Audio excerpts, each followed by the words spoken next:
ইলাহা ইল্লাল্লাহু মুহাম্মাদুর রাসূলুল্লাহ সাল্লাল্লাহু আলাইহি ওয়াসাল্লাম। আমার ভাইরা, তাহলে কালেমা তৈয়্যিবা শুদ্ধ করে পাঠ করলো মাফ করে দিবেন কে? বলেন কে? আল্লাহ যদি বলে তোমার অনেক ডিগ্রি, আমি তোমাকে মাফ করিলাম না, উপায় আছে? আর আল্লাহ যদি বলে তোমার কিচ্ছু নাই, আমি তোমাকে মাফ করে দিলাম, বলেন আর কারো কোনো ধরা আমাদের আসে না? আমরা মাফ চাই কার কাছে? আল্লাহর কাছে মাফ চাই।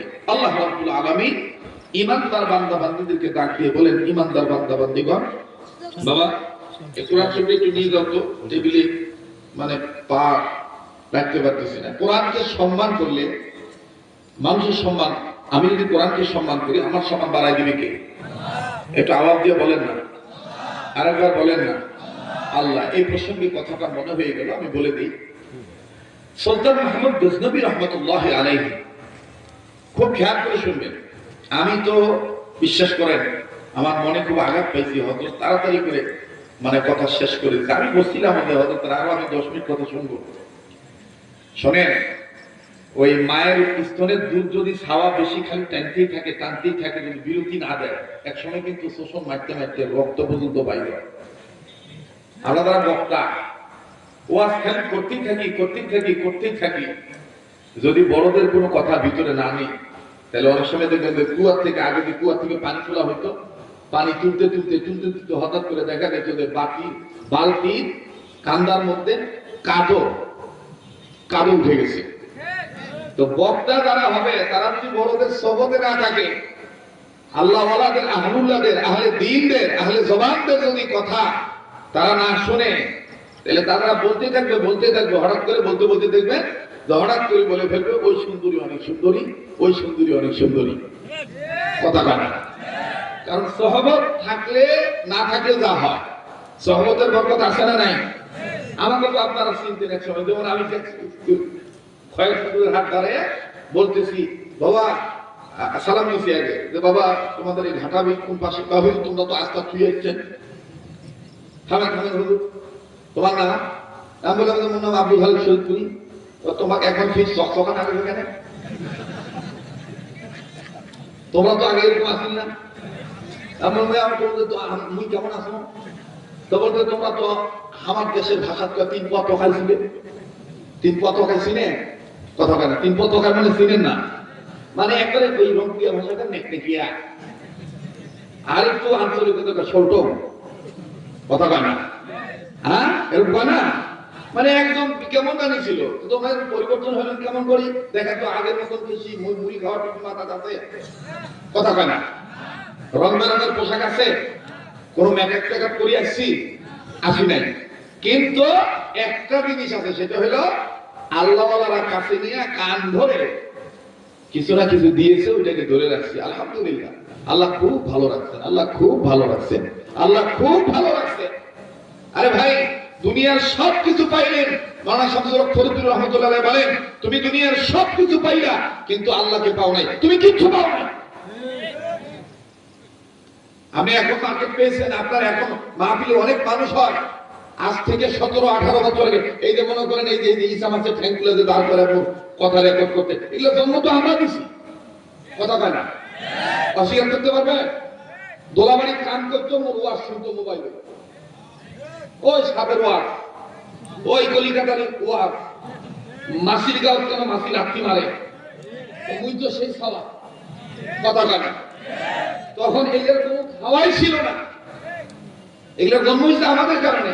এখন এগুলোকে সামনে পাইয়া আল্লাহকে ভুলে দেওয়া, এটা বোকামি ছাড়া কিচ্ছু নয়। কথা বলেন ঠিক কিনা? আল্লাহ তাআলা আমার ওই ভাইদেরকে সহিবুল দান করেন। আমরা আর অনেক দূর করতে চাই না, আরিয়া কওমিয়া, আমরা আর অনেক দূর করতে চাই, অনেক মধ্যে থাকতে চাই না, ঐক্যবদ্ধ প্ল্যাটফর্মে আসতে চাই। যারা এখনো এগুলো নিয়ে আমার বন্ধুগণ ফারাক করতে চাইবে, বুঝতে হবে তাদের দিল ভালো নাই, দিলের মধ্যে অসুস্থতা প্রবেশ করেছে। দিলের মধ্যে কি করেছে? অসুস্থতা প্রবেশ করেছে, বিমার প্রবেশ করেছে। আর এই বিমারকে শেফা বানানোর জন্য নিজে নিজে পণ্ডিতি করে সুস্থ হওয়া যাবে না। একজন সুস্থ দিলওয়ালা মানুষের নেক সহবতে দিতে হবে, নিজেকে মিটিয়ে দিতে হবে। আল্লাহ আমাদেরকে সহিবুল দান করেন। আরো ধরে বলেন আমিন। ভাই আমি এখনো শুরু দেই না, একটা কি রাগ করতেছে? কারণ অনেকে কবে যে ব্যাপার শরীর হুজুর দেখে কি হুজুর মানে ভুলি গেল নাকি? না, ভুলি নাই।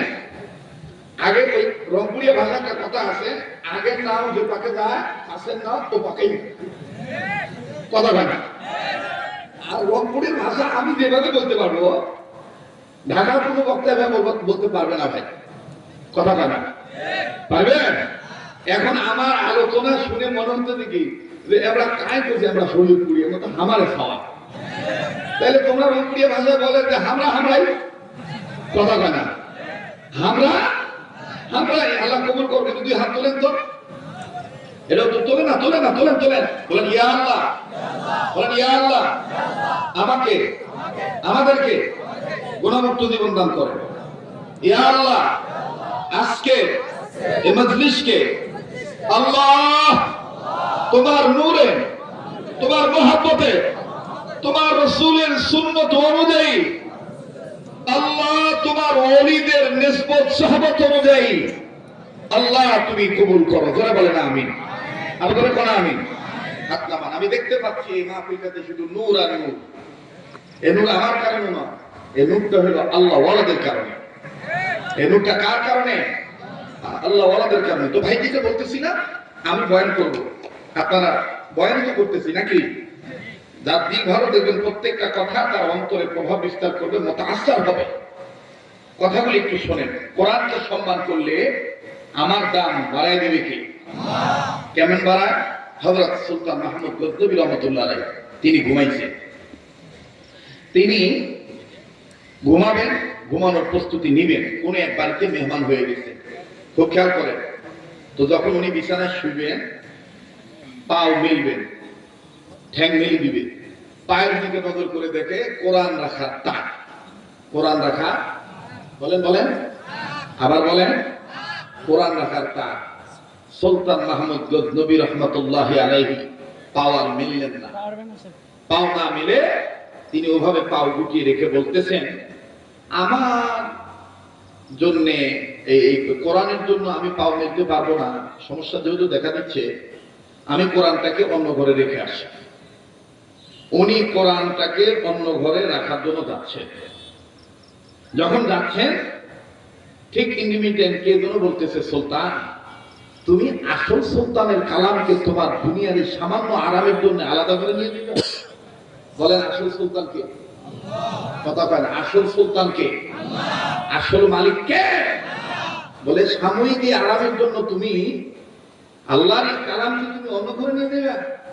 সুলতান মাহমুদ গজনবী বললেন না, কোরআন যেখানে ছিল সেখানেই থাক, আমি আলাদা করে যাই।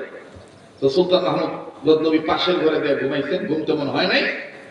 ওই দিন তিনি স্বপ্ন দেখছেন, জনাবে মুহাম্মদ রাসূলুল্লাহ সাল্লাল্লাহু আলাইহি সাল্লাম বলতেছেন, আল্লাহর কোরআন যতদিন পৃথিবীতে থাকবে ততদিন তোমার দেহটাও এই মাটি, এই পানি, জমিন, আসমান, কোন জায়গায় তোমার দেহে, তোমার শরীরের কোন অংশ কেউ ক্ষয় করতে পারবে না। দেখেন দোয়াটা কিভাবে কবুল হয়ে গেল এবং রাসূলের কথা কিভাবে ফলে গেল। সুবহানাল্লাহ বলেন। সুলতান মাহমুদ গজনবী ইন্তেকাল করলেন। কোন লেখক লিখেছেন, মুসান্নিফগণ লেখেন 700 বছর পর, 800 বছর পর, অথবা 900 অথবা 1000 বছর পরে কোন এক কারণে সুলতান মাহমুদ গজনবী যে কবরে শায়িত ছিলেন, ওই কবরের পাটটা ভেঙে গেছে, ওনার লাশ বের হয়েছে। এলাকার লোকেরা দেখতেছে যে কাফনের কাপড় একদম নতুন দেখা যায়, এটা কার লাশ? ভাই কাফনের কাপড়টা খোলেন তো। কাফনের কাপড় খুলে ওই এলাকার প্রবীণ মুরব্বী বলতেছেন, এটা সুলতান মাহমুদ গজনবীর লাশ। কিচ্ছু হয় না, মনে হচ্ছে তাজা লাশ। তো ওই জামানার বুজুর্গ বলতেছেন, আল্লাহ কি উসিলা তাকে তুমি এইভাবে মাফ করে দিয়েছো, আল্লাহ কি মেহেরবানি। ওই বুজুর্গ ওই দিন ঘুমের রজনীতে, ঘুমের রাত্রিতে স্বপ্নের মধ্যে স্বপ্ন দেখতেছেন সুলতান মাহমুদ গজনবী তার ঘরে আসছে, ডাক দিয়ে বলতেছে সুলতান মাহমুদ গজনবী তোমার সাথে আল্লাহ কেমন ব্যবহার করছে? সুলতান মাহমুদ গজনবী বলতেছে আল্লাহ আমাকে মাফ করে দিয়েছে, আমি খুব ভালো আছি। তো উনি জিজ্ঞেস করতেছে কারণ? বলতেন কারণ একটাই, আমার জীবনে আমি কোরআনের সাথে কোনোদিন আদবের খেলাফ কোনো কাজ করি নাই। ভাইয়া আপনি কোরআনকে সম্মান করেন, আপনার ইজ্জত বাড়ায় দিবে কে? আবার বলেন কে? আল্লাহ রাব্বুল আলামিন ঈমানদার বান্দা বান্দীদেরকে ডাক দিয়ে বলেন, ঈমানদার বান্দা বান্দীগণ তোমরা নিজেরা জাহান্নামের আগুন থেকে বাঁচাও, নিজেদের অধীনে যারা আছে তাদেরকেও জাহান্নামের আগুন থেকে বাঁচাও। বলেন নির্দেশ কার? উম্মতের হক্কানি উলামায়ে কেরামগণ বসে আছেন, ওনাদের জিজ্ঞেস করে দেখবেন, জেনে নেবেন। আপনি তাকবীর করেন, আপনি জিকির করেন, আপনি পীরের কাছে মুরিদ হন, আপনি বক্তা হন, আপনি সিয়াসত করেন, আপনি ইসলামী আন্দোলন করেন, ব্যবসা করেন, চাকরি করেন, নিজে নিজে পণ্ডিতি করে করতে যায়েন না, হযরত উলামায়ে কেরামদের কাছে জিজ্ঞেস করে করিয়েন। নিজে নিজে পণ্ডিতি করে করতে গেলে ভেজাল হবে। কথা বলেন ঠিক কিনা? আল্লাহ পাক ঈমানদারদেরকে দুই ভাবে ডাকছেন কোরআন কারীমের মাধ্যমে। কয় ভাবে?